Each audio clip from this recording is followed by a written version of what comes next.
Hello friends, आज हम बात करेंगे यदि किसी व्यक्ति को किडनी की प्रॉब्लम है और वो अपना वजन कम करना चाहता है, बॉडी का इन्फ्लेमेशन कम करना चाहता है, डायबिटीज़ का प्रॉब्लम को सॉल्व करना चाहता है, तो ऐसे केस में दो बड़े डाइट के ऑप्शंस जो आते हैं यानी कि इंटरमिटेंट फास्टिंग और कीटो डाइट।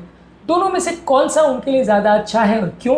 कीटो डाइट के फ़ायदे नुकसान क्या है, इंटरमिटेंट फास्टिंग के फ़ायदे नुकसान क्या है और फाइनली वर्डिक्ट क्या है कि कौन सा आपको ज़्यादा अच्छा है, कौन सा डाइट आपको यूज़ करना चाहिए यदि आप अपने वजन को कम करना चाहते हैं और मेटाबॉलिज्म को बेटर करना चाहते हैं, किडनी की बीमारी को ठीक करना चाहते हैं बिना ज़्यादा रिस्क उठाए, तो कौन से रेजिमेंट को आपको फॉलो करना चाहिए विद रीजंस आज इस पर बात करेंगे।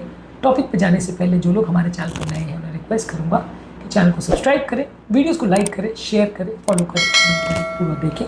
टॉपिक इंपॉर्टेंट है, इसे एंड तक देखिएगा। चलिए शुरू करते हैं। सबसे पहले कीटो डाइट के फायदे क्या हैं। Keto diet diabetes related kidney problem में मदद करता है, इंसुलिन सेंसिटिविटी को कम करता है, वेट लॉस के लिए अच्छा है, ओबेसिटी को कम करता है, किडनी के इन्फ्लेमेशन को कम करता है, किडनी की बीमारियों के लिए अच्छा है। लेकिन कीटो डाइट में कई सारी प्रॉब्लम्स है जो किडनी पेशेंट्स में अक्सर दिक्कत करती है। काफ़ी सारी कीटो डाइट्स प्रोटीन में बहुत ज़्यादा हाई होती है और ये एक्स्ट्रा प्रोटीन को बॉडी को मेटाबोलाइज करना मुश्किल होता है।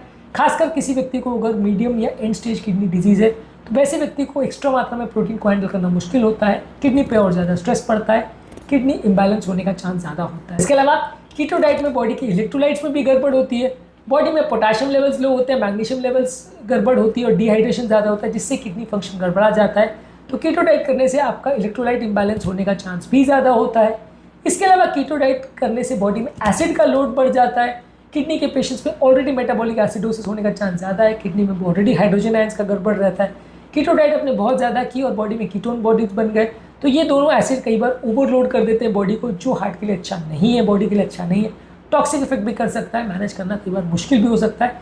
इसलिए कीटो डाइट करना कभी कभार रिस्की भी हो जाता है जब प्रॉपर वे में नहीं किया जाए। तो कीटो डाइट को अगर आप मॉडरेट प्रोटीन के साथ करें, हेल्दी फैट्स के साथ करें, ऑलिव ऑयल और नट्स के साथ करें और इलेक्ट्रोलाइट्स का प्रॉपर ध्यान करें तो किया तो जा सकता है, लेकिन कंपेरेटिवली उतना ज़्यादा हेल्दी और सेफ नहीं है किडनी पेशेंट्स के लिए जितना कि इंटरमिटेंट फास्टिंग। इंटरमिटेंट फास्टिंग का बेसिक मतलब है कि टाइम डिपेंडेंट फास्टिंग आप करते हैं, यानी 16 से 18 घंटे आप कुछ नहीं खाते हैं, 7-8 घंटे आप खाते हैं। तो उस फास्टिंग के दौरान आपका बॉडी का इन्फ्लेमेशन कम हो जाता है, ऑक्सीडेटिव स्ट्रेस कम हो जाता है, जिससे किडनी को होने वाला डैमेज कम हो जाता है। इसके अलावा लोगों की इंसुलिन सेंसिटिविटी इंप्रूव हो जाती है, जिससे diabetes induce kidney damage better हो जाता है। इसके अलावा वेट लॉस और ब्लड प्रेशर के कंट्रोल में भी ये मदद करता है, जो कि किडनी की हेल्थ के लिए बहुत इंपॉर्टेंट है। इसके अलावा बॉडी का प्रोटीन यूरिया को इम्प्रूव करता है, जो कि किडनी डिजीज़ के एक इंपॉर्टेंट मार्कर है प्रोग्रेशन का, तो उसको भी इम्प्रूव करता है। यानी बॉडी में जो एक्सेसिव प्रोटीन है उसका छनना भी इंटरमिटेंट फास्टिंग द्वारा कम कर सकते हैं। फास्टिंग में प्रॉब्लम क्या है? कभी कभार अगर आप पानी का ध्यान नहीं रखो और पानी कम लो, हालांकि हम हर पेशेंट को बोलते हैं कि ज़्यादा पानी पीना है, पर नहीं अगर पीता है तो किडनी पर नुकसान हो सकता है। फास्टिंग के दौरान यदि आप डाइट का ध्यान नहीं रखते तो इलेक्ट्रोलाइट्स खासकर सोडियम, पोटेशियम और फॉस्फोरस लेवल्स में गड़बड़ हो सकती है, जो कि फास्टिंग में प्रॉब्लमैटिक हो सकता है। और यदि आप प्रॉपर प्रोटीन का ध्यान नहीं देते, प्रॉपर एक्सरसाइज का ध्यान नहीं देते तो मसल ब्रेकडाउन हो सकता है, जिससे आपकी ओवरऑल बॉडी ज़्यादा वीक और फ्रेजाइल हो जाए और आपकी हेल्थ बिगड़ जाए, ऐसा हो सकता है। तो फास्टिंग के दौरान आपको एक्सरसाइज और प्रोटीन का भी ध्यान देना चाहिए।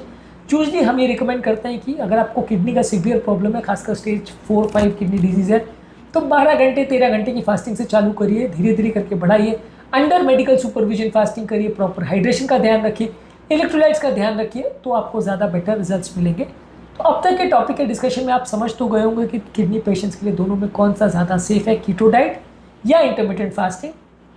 ऑब्वियसली हमारा वर्डिक्ट ये है कि इंटरमिटेंट फास्टिंग में आपको इन्फ्लेमेशन भी कम हो जाता है, मेटाबॉलिक हेल्थ भी बेटर हो जाती है।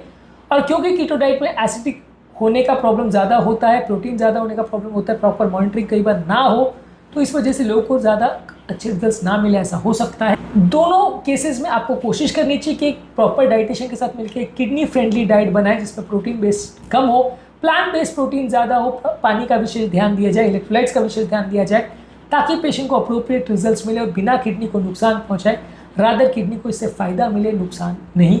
ये सारी चीज़ों पर हमें समझने की आवश्यकता है और प्रॉपर लिंक को फॉलो करने की आवश्यकता है। आज के टॉपिक में हमने बात करी कि किडनी की बीमारी से पीड़ित पेशेंट्स के लिए कीटो डाइट और इंटरमिटेंट फास्टिंग में कौन सा ज़्यादा अच्छा है और क्यों, और किसको हमें फॉलो करना चाहिए और क्या क्या प्रिकॉशंस रखने चाहिए। उम्मीद करूंगा कि आज के टॉपिक में कुछ नई बातें जानने को मिली होगी। जो लोग हमारे चैनल पर नए हैं उन्हें रिक्वेस्ट करूंगा कि चैनल को सब्सक्राइब करें, वीडियोज़ को लाइक करें, शेयर करें, फॉलो करें, कमेंट करें, पूरा